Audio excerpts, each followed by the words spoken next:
The World Cup won't grow U.S. soccer like we think it will. And let me tell you why.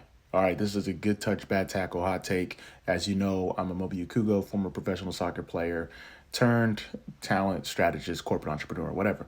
And I'm going to do a lot of content around World Cup because I want some brands to, sponsor my trips. With that being said, the World Cup won't grow U.S. soccer. And listen closely. I said U.S. soccer like we think it will. And the reason why is because there is a lot of global infiltration. And I don't say that in a bad way. I say that as MLS looks to grow, as USL Championship looks to grow, as NWSL looks to grow, you have global infiltration coming where EPL clubs are setting satellite offices in the States. You have La Liga trying to play games in the States.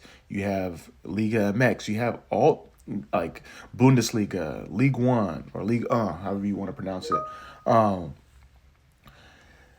as the game continues to grow, there's only so many new spaces to find new market share.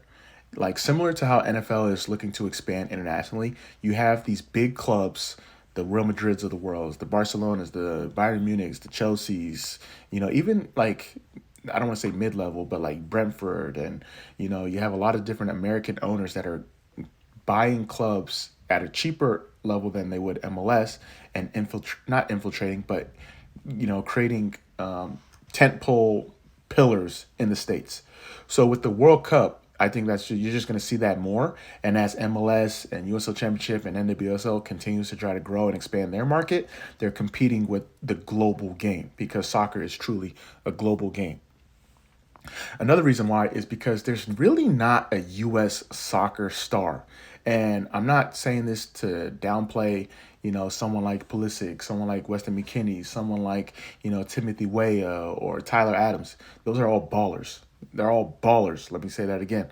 But when it comes to like a soccer star that's going to be like in the tabloids, maybe for the right reasons, maybe for the wrong reasons, we don't have that. Something that in 2014, Jermaine Jones did really well. He was like a star.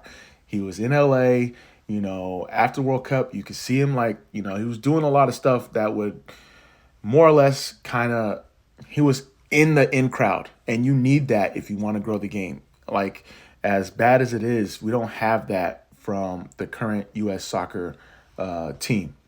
And then you have other things like, ticket prices and private equity and all these other things. But those are the two main reasons why the World Cup won't help U.S. soccer as much as we think it will. Let me know what you think, though.